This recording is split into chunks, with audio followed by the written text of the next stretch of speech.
The Heart of the Exile. Written by ElvenWhovian, with contributions by Starry-nightengale. A sequel to The Trial of the Bow, this story is a medieval fantasy retelling of the Portal fanfiction Blue Sky by Waffles. Read by ElvenWhovian.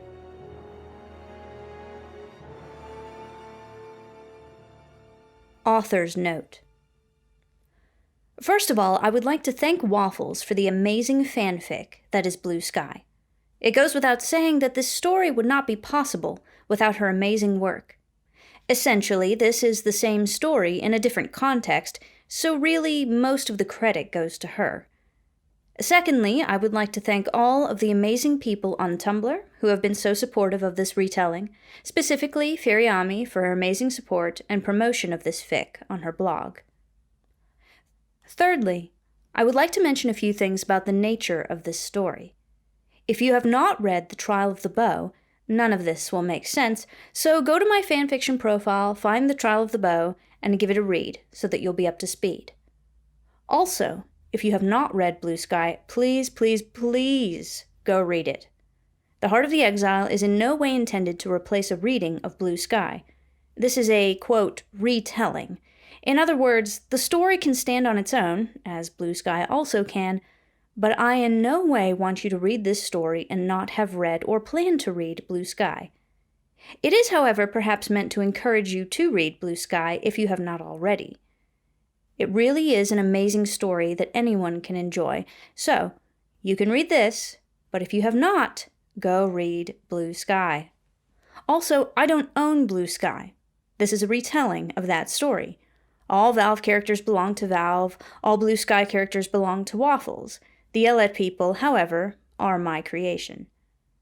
At last, but certainly not least, a huge, huge thank you to Starry-nightengale for her amazing ideas. This girl is the truest of fans, and her extensive knowledge of Portal lore and Blue Sky was essential. This story would not have been possible without her.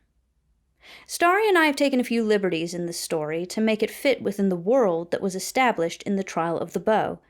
Especially towards the end, a few things were changed, but in whole, this follows pretty close to Waffles' amazing fic. Anyway, thanks again, everyone. Enjoy. ElvenWhovian.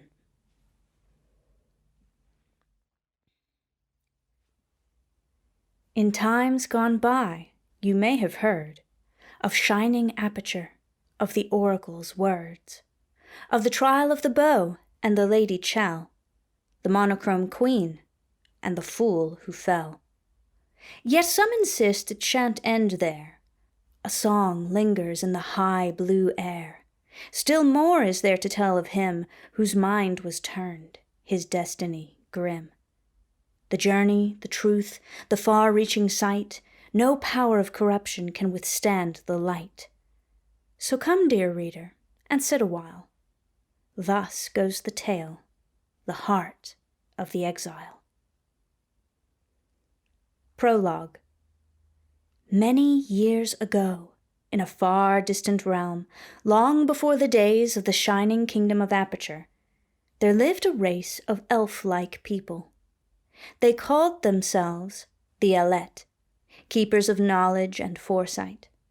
They were slender people with white hair and fair skin, yet for all their grace, they were a powerful people learned in forgotten arts of magic and alchemy, beyond the knowledge of mortal men. For thousands of years, the Ellet people lived in peace and prosperity, as many kingdoms do when freedom, justice, and love are the chief goals of all. But alas, as many kingdoms also do, the pursuit of power for self-gain brought about the misfortune of many. None know the name of the dark Ellet who sought after immortality. His name was blotted out of Ellet history, lest the evil memories corrupt even further. Yet all know of his deeds, for it was he who forged the crown. That very crown of destructive immortality would shape the fates of all who encountered it. The power of the crown was built upon selfish deeds, refined in hatred and fear. It thrived on the ambition of the wearer, poisoning the mind and giving power that none could fathom. Thus did the king of the Elet people selfishly slay that nameless forger and place the crown upon his own head. In vanity did he destroy all that others cherished in the pursuit of his own desires. There was no love in him, and the crown fed upon his selfishness until his mind was a slave to its influence. The kingdom decayed, and the Elet people fled their homes, never to return to the blackened ruins of that evil dominion. They bound their cursed king in chains made from metal of a nature similar to the crown, and there they abandoned him, lest his evil spread to all lands, never to be quenched. As the Elet people left, their king cursed his own kind for forsaking him and the realm he had built, vowing that while the crown still existed, they would never be freed from its influence. Elet legends say that in his solitude he grew so obsessed with the crown's power that he himself became one with the terrible circle of metal and was swallowed up by his own selfishness. Still others say that whoever wears that terrible diadem becomes possessed by his corrupted will, and so the crown was left in that forgotten land, never to be sought by the Elet again. So great was the horror the Elet had witnessed that they hid themselves. They feared that their knowledge of the crown would lead others into darkness. Deep underground they built vast cities, and they also had so little dealings with mortal men that history all but forgot them. For many years they lived in peace, and their skills in foresight and communication of the mind grew even stronger. Then one night a great stone fell from the heavens, and the king of Aperture sought to tunnel beneath his castle. It was then that King Cave, son of John the Great, uncovered the forgotten Elet people living beneath Aperture, and he was filled with awe for their skills and ingenuity. Yet Cave's heart was so driven by the trial of the bow that he enslaved the Elet people and made them serve in the mines beneath his kingdom. King Cave kept the enslavement of the Elet secret, for he feared that if his subjects knew he had enslaved an entire race, they would not take part in the great trial for which he so dearly needed them. It was also from the Elet people that the learned men of the kingdom obtained knowledge of the crown. This they learned through threats and torture, and thus did the Elet people suffer still for the sins of their ancestors. In the early days of the trial, King Cave gathered a few select Elet who showed exceptional foresight and power of the mind. Each of them he sent to an outpost on the outer edges of the kingdom. The Elet people could communicate across vast distances in thought, and with one Elet at each outpost, the king could know all that went on in his kingdom. In fear of an uprising from his slaves and of the people discovering them, King Cave assigned a knight to each outpost.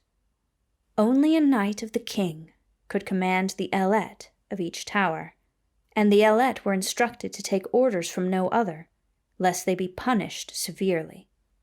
Yet the Elet people, though soft of speech and slow to violence, became restless.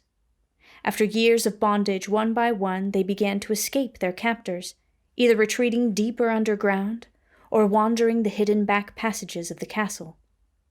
On that fateful day when Queen Caroline was corrupted by the crown, one very gifted Elet, a young girl with eyes of red, came upon Sir Douglas in his flight from the queen's wrath. Indeed, the oracle was one of the last Elet to escape from captivity within the castle. In another part of that land stood the great kingdom of Black Mesa. They had long been enemies with Aperture, and, though the two kingdoms were then at peace, the animosity betwixt them had never died. Shortly after the death of King Cave and the ascension of Queen GLaDOS, Black Mesa was suddenly thrown into war. This war was not with Aperture, but with invaders from an unknown realm whom they had wrongfully disturbed. They sought to contain the invasion, yet soon the conflict spread across the land. The war was terrible, and blood was shed in every corner of that realm. When it was at last over, the people were free, but the land was scarred and desolate. In the midst of the war, the Knights of Aperture, who had been charged with the outposts, heard no news from the castle. With none to check their faithfulness, they left their posts, some setting the elette of their tower free, and some abandoning their captives altogether. As the war ended, and the people began to rebuild their towns and villages, the once prosperous watchtowers of Aperture became the centers for newly built societies. The elette of the towers, having been freed from bondage by their knights, or by the people of their villages, wandered the land, searching for their own kind. Many, however, agreed to stay and help the people rebuild after the war. Soon, as villages were built around every outpost, the people began to live in peace again. One of these villages was called Aden, and it was into this village that a certain archer stumbled. She too had once been through war of a sort, yet her tale was far from over.